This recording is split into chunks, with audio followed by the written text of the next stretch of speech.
Hola, muy buenos días. Me da muchísimo gusto saludar en esta mañana nuestros amigos, amigas que están en compañía de nosotros a esta hora de la mañana. Saludamos en los controles técnicos a don Fernando Tornero, en los micrófonos. Ya está listo Jorge Saldaña. Muy buenos días, Jorge. ¿Qué pasa, Betty? Mucho gusto, buenos días. ¿Cómo te va? Bien, Jorge, ¿cómo está el frío por allá? Fuerte, hoy hubo no sé qué, y para acabarla de remolar, se fue la luz, y con la luz se va la bomba, y con la bomba se va el agua caliente, y entonces tienes a una persona juvenil que se bañó con agua de 0 grados. Oye, pues me extraña mucho que se vaya la luz. En este país no pasa esto. Sí, hombre, no, pues ahora que tenemos los servicios son puntuales, claro. de servicio de luz y agua, pero en fin es muy reconfortante. Antes me echaba yo siempre un aguacero de agua fría, pero luego ya me podía hacer daño, no sé qué. Bueno, pues ya cuando es uno viejito ni modo, ¿verdad? A lo mejor estaba rompiendo un récord Guinness, sí, posiblemente. Sí, fíjate ya. Por cierto que el rancho tiene el récord Guinness de longaniza, imagínate tú. Bueno, en fin. Bueno, adelante. Jorge, pues hablar de Felipe Calderón y la pues ¿qué será?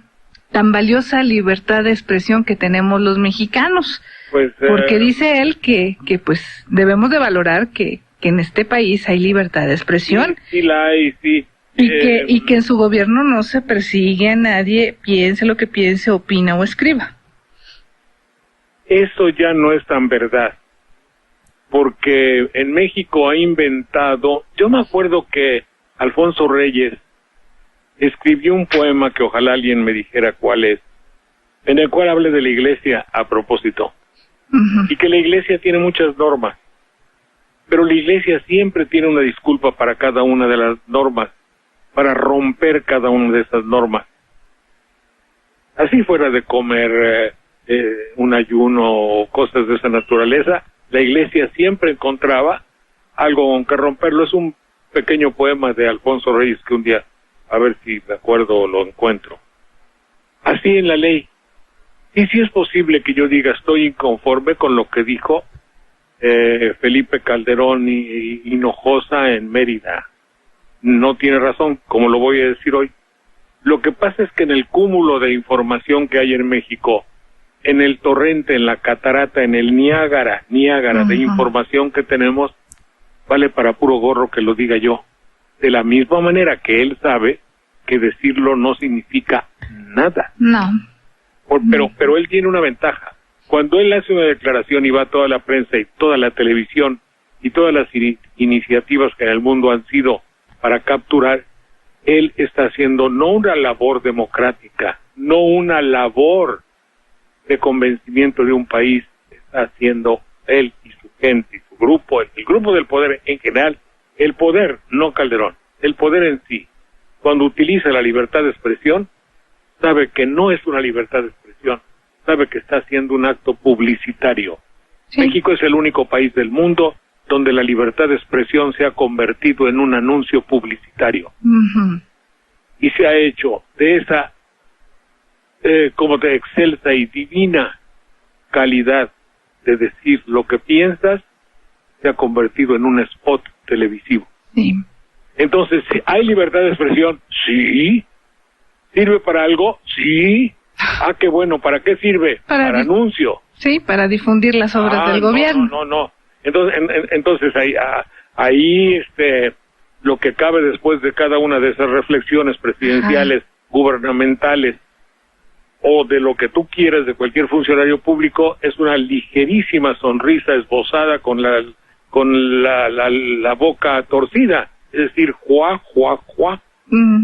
Yo sé que me estoy riendo, sé que es falso lo que digo, pero es una verdad incontrovertible. Es decir, no hay ningún hijo que pueda decirme que estoy mintiendo. Efectivamente, no hay ningún hijo que te pueda decir que estás mintiendo, pero tú y yo y las piedras del campo saben que lo que dices es mentira.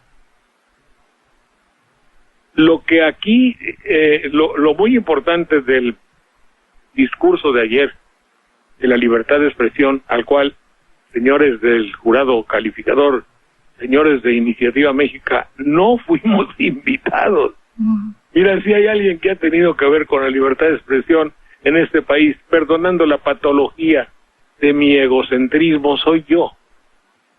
A nadie lo han corrido tantas veces por decir lo que no le gusta al patrón, y no les des ideas. Sí, te iba a decir, eres un ejemplo viviente, pero no, mejor me callo.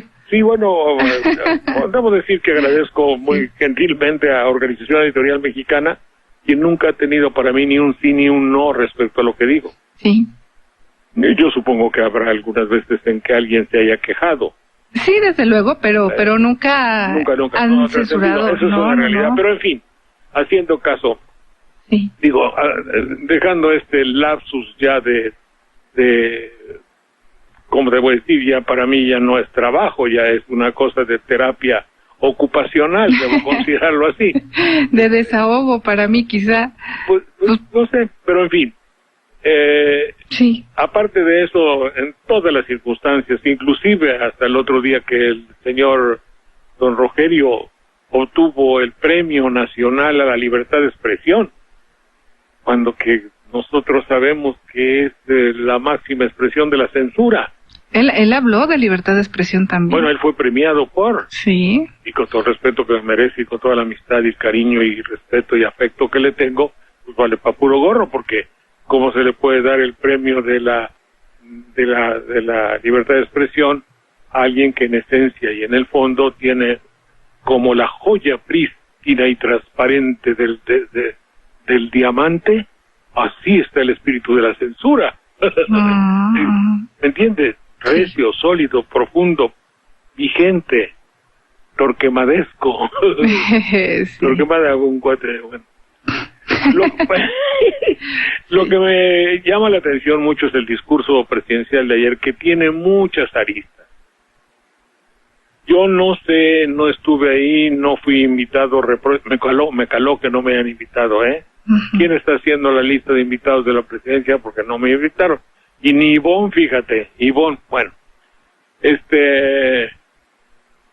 crimen organizado ha desarrollado en nuestro país un nuevo, la narcopolítica. Este examen profundo, que es materia de muchos debates, él le llama de una manera especial. No es un fenómeno. No es un fenómeno, porque un fenómeno, según lo vamos a ver en el diccionario en este mismo momento, es algo que acontece y que obedece a ciertas leyes que ineludiblemente tiene que suceder. Si las condiciones están dadas y hay aire caliente de un lado y aire frío del otro, hay nubes y no sé qué, se da el fenómeno de el relámpago, el rayo o la lluvia. Pero en México, el crimen organizado, a principio, llamarle organizado al crimen es darle una jerarquía que, ¿cómo diría yo? Son tan importantes que ellos están organizados. Ah, caray, no es el crimen así, porque en México somos tan fregones que aún para el crimen hay organización. Imagínate para el gobierno. Si el crimen está organizado, el gobierno también. Obvio. Sí. O por ese día, o no. Pues pues como que no se nota. Porque entonces hacen el esfuerzo, pero como que no se nota. Entonces, ¿por qué el gobierno, que debe jactarse o debe vanagloriarse o decir, yo soy una institución, como institución, obvio que obedezco a leyes? Al obedecer a leyes, esas leyes tienen una jerarquía y yo tengo el poder para hacerlas cumplir. Ergo, en consecuencia, yo estoy organizado. Pero no, el gobierno, dos cosas. Primero, nunca se llama el gobierno organizado. Porque si bien hay un crimen organizado... No hay un gobierno organizado. Esa es mi pregunta. ¿Hay acaso? Ya te adelantaste, mi querida Betty. Si hay un crimen organizado, mi pregunta ingenua y sutil e infantil, ¿a ese crimen organizado se le está enfrentando un gobierno organizado? Si tú me lo preguntas de sopetón, yo te digo no. Pues sí, así como me lo dijiste, sí. Tal cual. ¿Y tú qué dices? Pues que no. Pues yo tampoco. Hay un gobierno organizado para enfrentar a un crimen organizado. En consecuencia, lo fundamental estaría en ver cómo se organiza el gobierno para enfrentarse a cualquier organización delictiva. Y preguntar si el crimen está organizado, ¿por qué el gobierno no? Sí. Es un fenómeno. ¿Qué hace falta para que se organicen? Bueno, yo sé lo que hace falta. Hace falta combatir evidentemente y derrotar a la corrupción. Es que es eso, porque con 2 helicópteros nuevos no creo que se acabe la corrupción, ¿verdad? No, eso es para la nota de mañana o de hoy, ¿no? Claro. Entonces, lo que llama el fenómeno es una manifestación que se hace presente en la conciencia de una persona y aparece como objeto de lo que ha percibido. La cual manifestación de la cual definición, esta definición de la computadora vale para puro gorro, buscan en mi diccionario latino lo que es un fenómeno, o si no en el diccionario de la Real Academia, porque fenómeno no es uno, es de la RAE, pues vale gorro también la RAE, porque no es objeto de una percepción, sino de algo. Un fenómeno es algo que sucede y tiene características de ¿cómo se dice eso? Dime, ayúdame. ¿De qué es lo que quieres decir, Jorge? De que no se puede evitar. De que es fatal. Uh-huh. Fatal quiere decir eso, que no se puede evitar. Un fenómeno acontece cuando los elementos están dados. Inevitable. Inevitable. Uh-huh. Inevitabilidad. Entonces, pero la narcopolítica sí se podría evitar, sí, en cuanto que estuviesen, como en Estados Unidos y en otros lugares, delimitados los campos de acción. Del latín fenómenus, manifestación de una actividad producida en la naturaleza, o también puede ser de tipo espiritual, persona o cosa que se considera extraordinaria, sorprendente, es un fenómeno en término admirativo, también resultante de que es diferente a los demás, estupendamente, muy bien. Como ves, los diccionarios están pero bien fregados. Manifestación de una actividad producida en la naturaleza o de tipo espiritual, pero que tiene carácter de inevitable.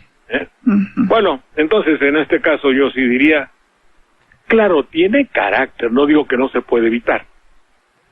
Obviamente, si le llama fenómeno al hecho de la corrupción que existe y del connubio, matrimonio para el mal, que existe entre áreas de la delincuencia y áreas gubernamentales, eso evidentemente es evitable. Bueno, pero la terminología, las palabras y el léxico del señor presidente es un léxico muy discutible. Uh-huh. Para hablar de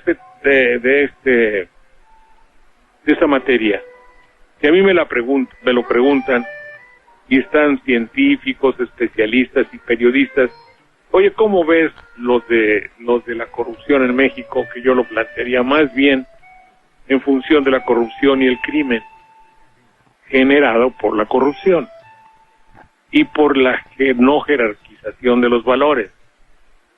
Y lo importante no es lo que debe ser el bien para los ciudadanos, todo se derrumba.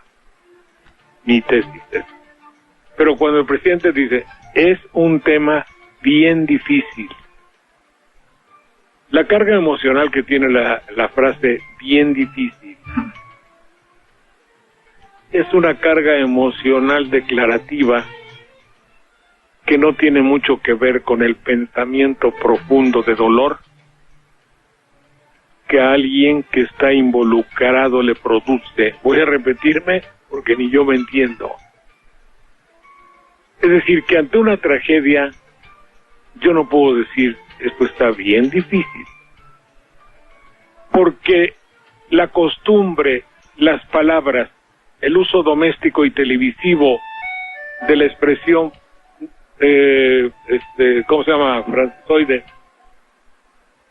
del galicismo, bien, indica un juicio frío, un juicio del que no esté involucrado, un juicio de algo que me es lejano. Oh, si bien compliqué, dicen los franceses. Oh, está bien complicado. Oh, con ese francés que quiere decir, coño, qué aburrimiento.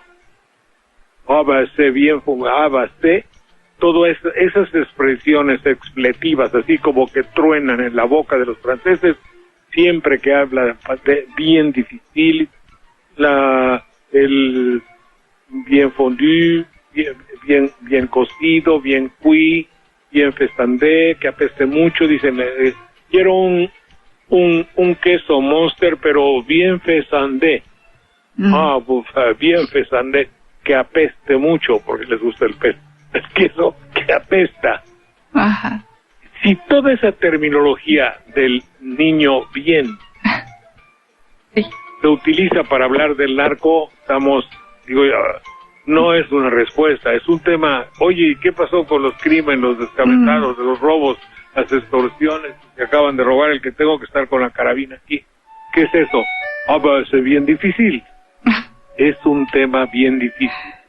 Yo no sé si el presidente hable francés, pero es un francés elegante, lejano. Adelante, por favor. Una pausa, Jorge, regresamos. Estamos de regreso, sus mensajes de texto vía celular al 30500, con muchísimo gusto los recibimos, y también puede seguir el programa a través de la página de internet www.notipoemas.co.cc. Oye, Jorge, pues mira, la verdad es que desde hace mucho tiempo, desde que estaba Gómez Mont, me acuerdo, estaban insistiendo mucho en cuidar que los periodistas usaran bien los términos en torno a esta guerra. Ayer nuevamente habló Felipe Calderón de que pues no se trataba de ocultar los problemas en torno a las organizaciones criminales, sino de poner en perspectiva los grandes esfuerzos del gobierno. Nuevamente quieren que los medios, y de hecho así es, se pase el punto de vista de ellos, se pasen los logros. Nuevamente vamos a la cuestión del spot, no es una libertad de expresión, simplemente se quiere que se pase lo que ellos pues ven como logros, pero en realidad pues yo no lo veo así. Y hablando de terminología y decir esa frase que dices de que está bien difícil, realmente será una cuestión es un modismo. ¿Es un modismo o será que definitivamente no se sabe nada del asunto? No, sí se sabe. Porque ayer también este señor de Seguridad Nacional, el vocero Poiré, dice, esperamos una subidita de violencia. ¿Qué es eso de subidita? Minimizar, es lo mismo los malosos de Cedillo. Fíjate nomás. Cuando había torbos criminales les llamaban malosos. Por eso, esa es una evaluación de cómo estamos. Esto, por ejemplo, que se presta a la más terrible confusión. Cobertura es una terminología de la televisión, o que se usa mucho en televisión, y yo la conozco porque dice, bueno, tenemos cobertura en el área de Chiapas, en el área de Veracruz, nuestro canal tiene la cobertura nacional, o no cobertura. Dice, efectivamente, muchos fenómenos, es un tema bien difícil, palabras de Calderón. Ajá. Porque efectivamente muchos fenómenos criminales, no son fenómenos, son crímenes. Pero si le pones a la palabra criminal el hecho de fenómeno el rayo no lo podemos evitar. Fenómeno sí. La lluvia, el pinche frío que está haciendo aquí en las noches es un fenómeno climatológico. Pero fenómeno tiene la característica de que es una serie de cosas, de manifestaciones o de características que al manifestarse producen ineludiblemente algo. Pues eso tiene que suceder, no tiene que suceder. Si no hubiera corrupción, obviamente que el problema sería otro, pero mucho menor. Sí. Efectivamente, muchos fenómenos criminales le da a la característica crimen, le pone el calificativo de fenómeno. lo cual quiere decir que podemos hacer. Pues para la lluvia, no. Es como el señor Buenotorio que les dijo, creo que fue él o... Sí, creo que sí. Que le dijo, a ver, díganle a Dios que no mande el agua, que no llueva, pídanle a Dios que no llueva o algo así. Que se desgaje el cerro. Que se desgaje el cerro, ¿te acuerdas? Sí. Es un fenómeno. Pero muchos de estos, a los que es actos criminales, a los cuales Felipe Calderón llama fenómenos, les dice, no se explican sin una cobertura política, hablando en plata. ¿Qué quiere decir cobertura política? Es que es ambiguo, porque puede haber una cobertura informativa, obvio. Coberturas, había cámaras y micrófonos, está cubierto el crimen. Una cobertura, el procurador habló, pero primero no se le oyó, luego si se le oyó no se le entendió, y si se le entendió, era tan confuso que no te interesó. Entonces se cubrió eso. Cubrirlo quiere decir taparlo. Aquí lo usa en términos de taparlo, y eso es, le da a la palabra corrupción, la califica de cobertura, porque efectivamente muchos fenómenos criminales, ya fenómenos, le quita fuerza al crimen. Ah, sí. Y no se explican sin una cobertura política, hablando en plata. No dice que están unidos el fulano de tal de allá, el policía X, ¿cómo se llama? El diputado tal, sí. el funcionario tal, bueno, el que usted quiera, no están unidos, están en connivencia. En connubio. ¿Eh? En connubio. En connubio. Pero no quieren que digamos eso. No, y le llama cobertura. Y más en la lógica del dominio territorial de los grupos del crimen. Él le llama a las áreas de un delincuente, le llama el dominio territorial de los grupos del crimen organizado. Aplican la ley de plata o plomo, o te doblas, o por las buenas o por las malas. Y ahí, al terminar, si usa una terminología entendible, o te doblas por las buenas o por las malas. En todo caso, quien está hablando así, perdónenme, está hablando para los medios de comunicación. Después hay una serie de disquisiciones muy complejas que no entendí. A ver si tú eres tan gentil. Dice, en esa lógica quiero ser cuidadoso. Yo no quiero hacer ninguna afirmación mientras no tenga la evidencia jurídica, porque es muy peligroso y poco responsable para un presidente hacer una afirmación no teniendo la evidencia jurídica. Pero estoy seguro de que usted y muchos de nosotros vemos, intuimos, oímos, nos llega información de que hay problema serio de cobertura en muchos ámbitos locales. Como anteriormente cobertura le había llamado a la unión del poder político y de la delincuencia, lo reafirma aquí, pero al mismo tiempo dice, no puedo acusar. Le da muchas vueltas para decir, no tengo la posibilidad de acusar a todos los miembros de mi gobierno que están coludidos con el narco o al revés, o con el delito o con en conclusión, estamos viendo, y no es un error de percepción, a un presidente de la República que, pudiendo hacer uso de la libertad de expresión, denota una profunda confusión interior para expresar el estado de cosas delictivas que hay en México. A mí no me queda, una cosa sí me queda claro, la libertad de expresión no es un objetivo. La libertad de expresión es un medio, como lo es la telenovela, como es el noticiero, como es el área deportiva, para presentarla en la televisión. Ahora, como era previsible, y lo dijimos y lo retradijimos, no la van a poder parar. no se la van a acabar. No sé si el término se comprenda, pero una vez que menearon la olla, ahora les es muy difícil taparla. ¿Ya? Sí. Señaló que su gobierno no va a aceptar ni la mínima colusión entre el crimen y la política. Entre el crimen y la política no, señor presidente.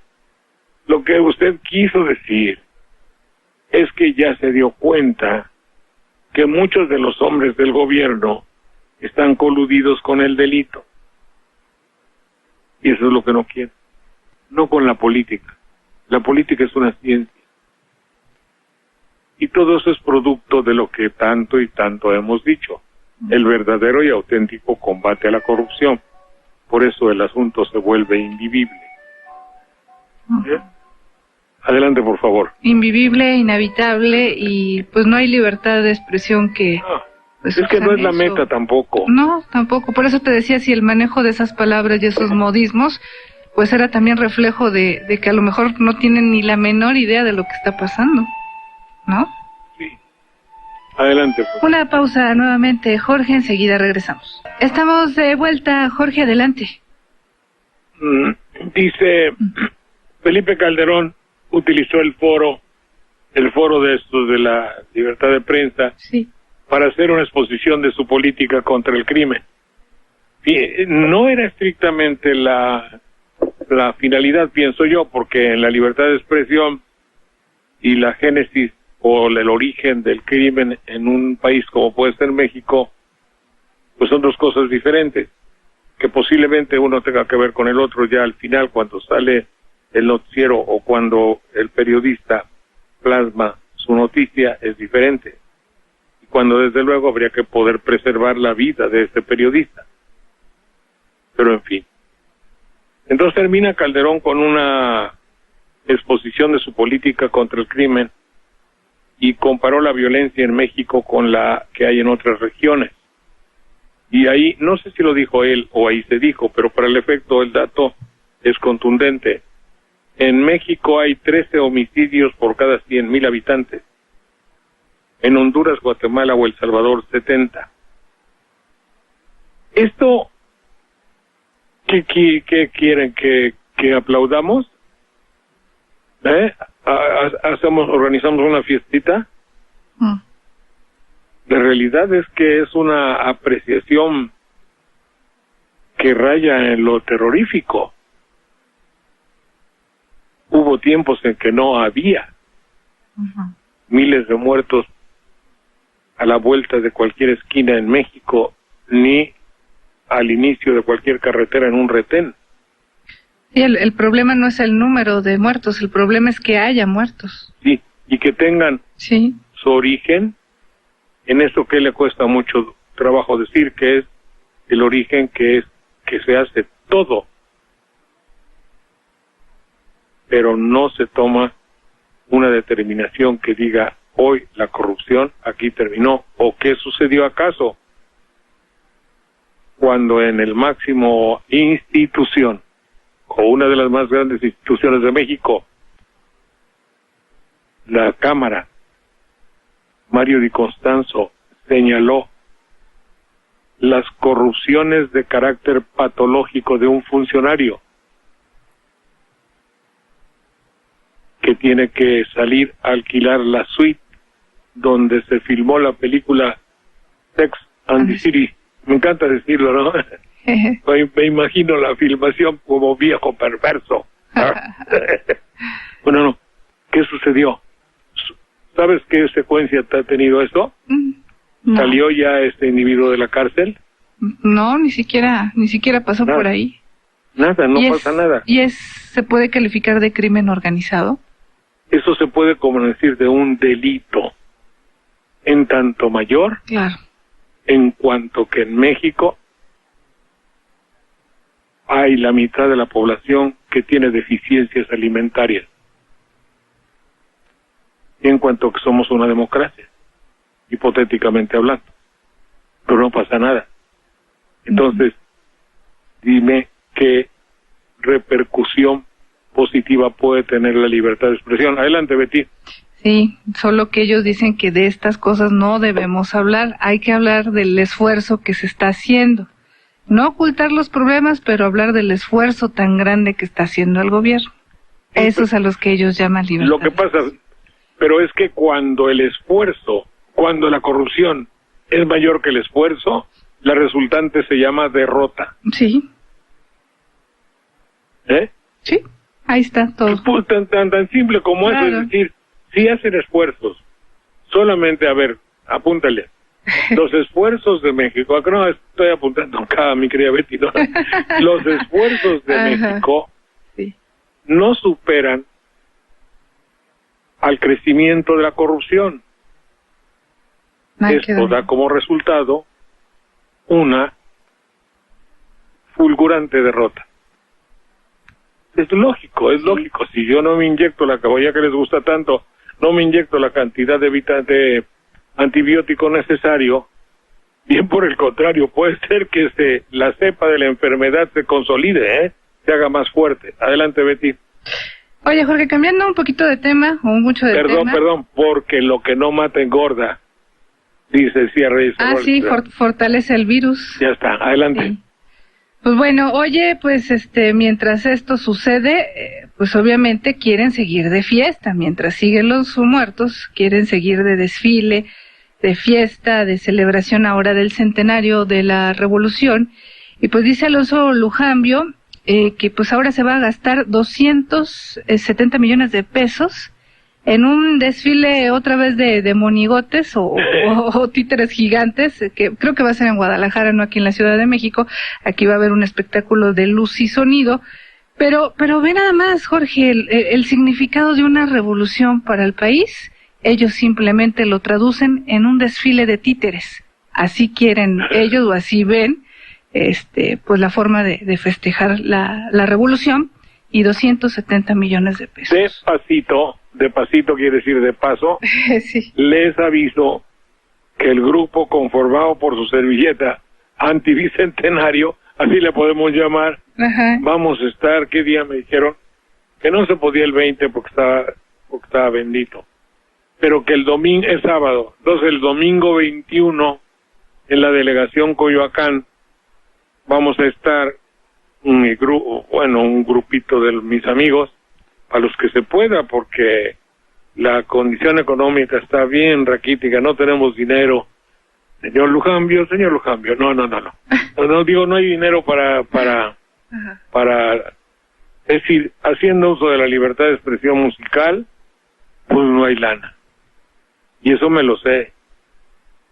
Aquí en Veracruz no pudimos presentarlo, y son canciones de la revolución, pero canciones diferentes, con una gran esencia revolucionaria, aunque no demagógica ni de chalala.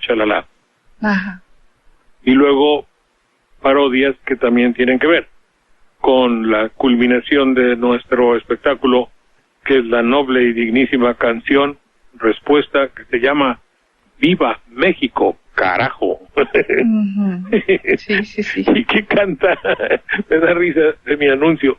¿Y qué canta mi queridísima Miriam? Y que le sale excepcional, con un conjunto de viejos guitarristas y hombres de la música de por allá. Entonces, por ahí les aviso el día que me dijeron, domingo 21 en Coyoacán, también el lugar y el horario. Inés Ochoa va a estar con nosotros. ¿Recuerdan Inés Ochoa? Bellísima, que canta las canciones de su mamá Amparito Ochoa, a quien tanto le debo porque grabó mis canciones, en paz descanse. Adelante, por favor. Pero fíjate, Jorge, nada más con títeres pretenden nuevamente hacer un festejo de tal magnitud. Porque ahí el mensaje es la forma.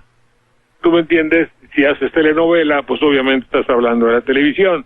Si haces un concurso de México y su revolución, concurso para iniciar el nuevo México del futuro, pues estás hablando con la metodología, con la esencia que te impone la televisión. Estás dentro de la línea, es bienvenido. Si no, no. Adelante. Y es cierto, no hay presupuesto para cuestiones alternativas. Por ejemplo, estaba leyendo que en este aniversario 100 de Chucho Monje le dijeron a la hija que no había dinero, que no había presupuesto para hacerle un homenaje a Chucho Monje, por cierto, Jorge. No, pues fue el de México lindo y querido. De México lindo y querido. Yo lo conocí, el chaparrito, a todo dar. Pero aquí, nunca para esas cuestiones, ahí sí no hay presupuesto. Pues no, en realidad hay jerarquías, hay intereses, ¿no? La jerarquía. Por eso te decía yo, a mí desde que me enseñaron, y no me lo enseñaron bien, yo nomás lo oía, había que recitaban allá los filósofos del seminario y el profesor Basilio, y hay que tener bien puestos nuestros valores, la jerarquía de valores. Jerarquía es decir, ¿cómo acomodo mis valores? Bueno, primum mañare de inde filosofare. Lo primero es comer, luego filosofamos. Entonces la comida es un valor. Para el ser humano es un valor. ¿Por qué? Porque sin los demás no pueden darse. Bueno, entonces ya sabemos cuál tiene que ser un valor fundamental. Y así por lo consecuente. Y entonces cuando no hay una jerarquía de valores, pues entonces agarras cualquiera al servicio del mercantilismo. Punto. Y todo lo mercantil es un valor. Quita los chocorroles de los, o como se llaman, chocomadres de los niños, no porque la fábrica y se enoja don fulano de tal, y deja de entrarle a la bolsa de valores, y ya no puede comprar la otra fábrica, y sabe qué. Mira, pero si quieres nada más vamos a ponerle la mitad, órale, la mitad. ¿Entiendes? Su valor, independientemente de que sea criticable o no, independientemente de que tenga o no razón, que no lo examinamos, su valor es preservar la lana del Señor. Que hay colaterales, sí, es que va a darle de comer a 50 familias, bueno, vamos a ver cómo le hacemos para equilibrar el golpe de la jerarquización conveniente de los valores. Adelante, Betty. Oye, ya nos llegaron recriminaciones y nos escriben y también te preguntan, con todo respeto, señor Saldaña, creo que es usted de esos intelectuales que su función es decir todo lo malo del gobierno y criticarlo, pero no pasa absolutamente nada. Por eso, yo al señor fulano de tal y a la señora fulano de tal, que consulte con el señor Nava en su partido, que le eche un teléfono. Oye, Nava, el tal Saldaña dice cosas malas de México. Nava, ¿quieres decirme algo bueno que hayamos hecho para decirlo al tal Saldaña y restregarle en su carota lo bueno que hemos hecho en algunos de los dominios en los que evidentemente tenga que ver nuestro gobierno? Ajá. Es muy fácil criticar, pero es muy difícil decir eres un pesimista al que critica. Al que critica se le puede acusar de pesimista, que es lo que usted está haciendo y me parece muy bien. Ahora dígame por qué soy pesimista. Dígame, por ejemplo, como usted no me lo dice, yo le voy a decir algo. Mira, pasas por alto, desventurado Saldaña, la propiedad extraordinaria con que se maneja en Pemex el dinero. No te das cuenta la honradez, la honorabilidad que tiene, por ejemplo, el director de Pemex cuando viaja. Uh-huh. Eso me lo podría usted decir. Dígame otras cosas.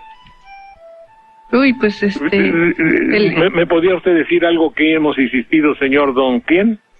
No deja su nombre, Jorge. Es un mensaje. Qué poca, pues para que me veas saber. Es un mensaje de texto. Es un mensaje de texto. Bueno, es decir, fíjese usted la inteligencia para que todos viajemos por las carreteras con seguridad. La inteligencia de nuestro gobierno, de nuestras fuerzas que tienen que ver con la policía y la seguridad, es tan grande que usted viaja tranquilo, sin zozobra, contento, con su familia. Y ve usted a personas educadísimas, a señoritas sonrientes que le dicen, por favor, tenga la amabilidad de bajar. Aquí les tenemos preparado unos refrescos, tome esta florecita para la niña, aquí hay un juguetito para el niño, mientras revisamos su camioneta, que parecería ser que trae 800 kilos de cocaína. No, señor, puede usted revisar mi esa, no traigo nada. Perdón usted, señor, nos hemos equivocado. Pero no, qué bueno que lo hagan, dice el chofer. Qué bueno que lo hagan, señorita, es usted muy amable. Me tiene usted a sus órdenes, soy el señor licenciado tal. Muy bien, señor, yo soy la comandante tercera del regimiento 3 de infantería de tal y tal y tal. Me tiene usted, me llamo fulana de tal. Estamos para servirle y ya hemos revisado y ya hemos puesto una marca en su carro, de manera que ya no esté usted molestado y todos están contentos y vamos a seguir vigilando porque hay, sí, efectivamente, unos delincuentes, pero ya nos dimos cuenta que amablemente hemos revisado su carro y todo normal. ¿Eso me lo puede usted decir, señor crítico? Eso y otras, ahí puedo pasar todo el tiempo. Bueno, adelante. Una pausa, nuevamente enseguida estamos de regreso. Estamos de regreso, Jorge, más llamadas del auditorio. Aurora Álvarez dice, señor Saldaña, ¿a qué hora va a estar en Coyoacán y cuándo? Es el día que domingo 21, ¿verdad? Lo que pasa es que no sabemos todavía el horario. Yo les aviso por aquí porque todavía no lo sé. Adelante. Muy bien. Y también el señor Arturo Monroy dice, saludos, felicitaciones, señor Saldaña. Dice, ¿qué pasa con Onésimo Cepeda, señor Saldaña? ¿Será que lo están acusando de lavado de dinero y ese es el fondo del asunto? No sé exactamente lo que suceda. Lo que pasa es que es lamentable lo que le sucede a la Iglesia Católica y él debe estar de acuerdo. Todo se concatena, todo se eslabona desde que la Iglesia se dividió, la Iglesia Católica se dividió.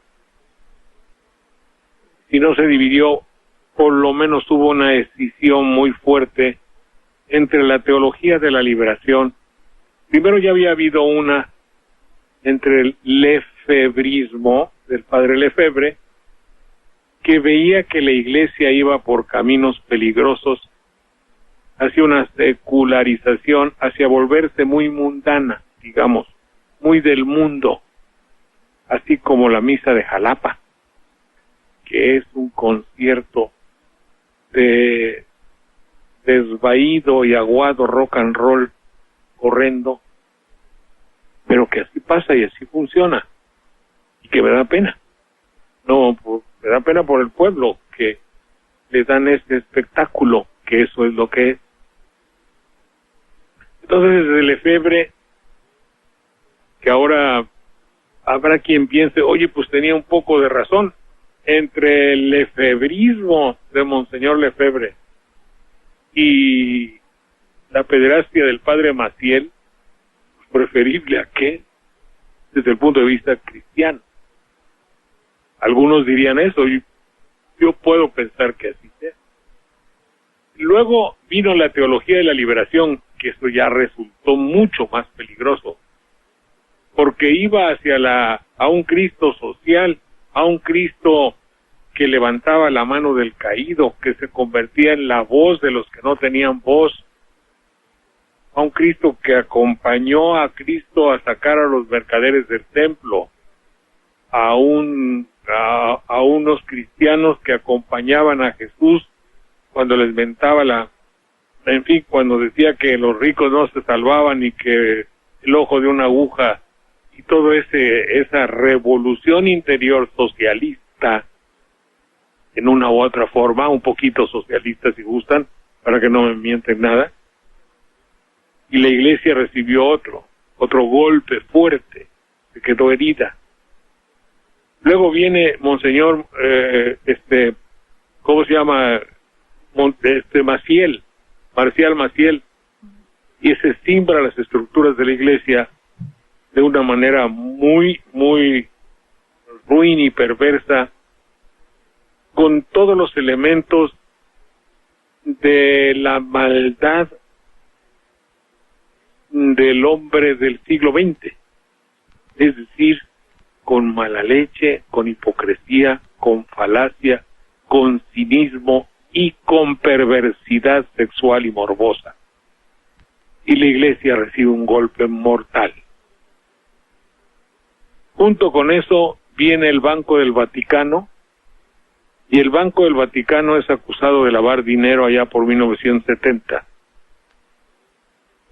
Entonces, la Iglesia sufre los embates de su descrédito y de su desprestigio. Y luego el mal tratamiento que se le da, porque la Iglesia nunca ha resuelto convenientemente las aberraciones sexuales de Marcial Maciel, nunca lo ha resuelto bien. Siempre ha quedado así. Jorge, el notipoema. Ay. Mañana le seguimos. Necesito un minuto, no lo vais a cortar. Sí, porque sí. Ya sé.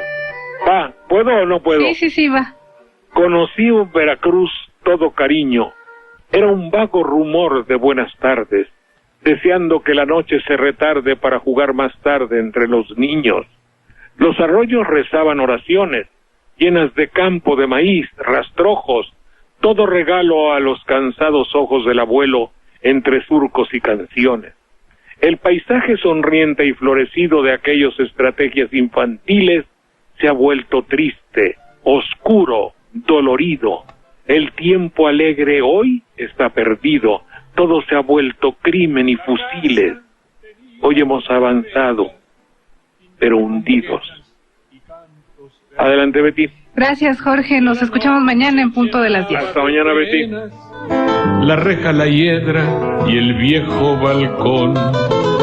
Recuerdo que entonces reías si yo te leía mi verso mejor. Y ahora, capricho del tiempo, leyendo esos versos lloramos los dos. Los años de la infancia pasaron, la reja está dormida.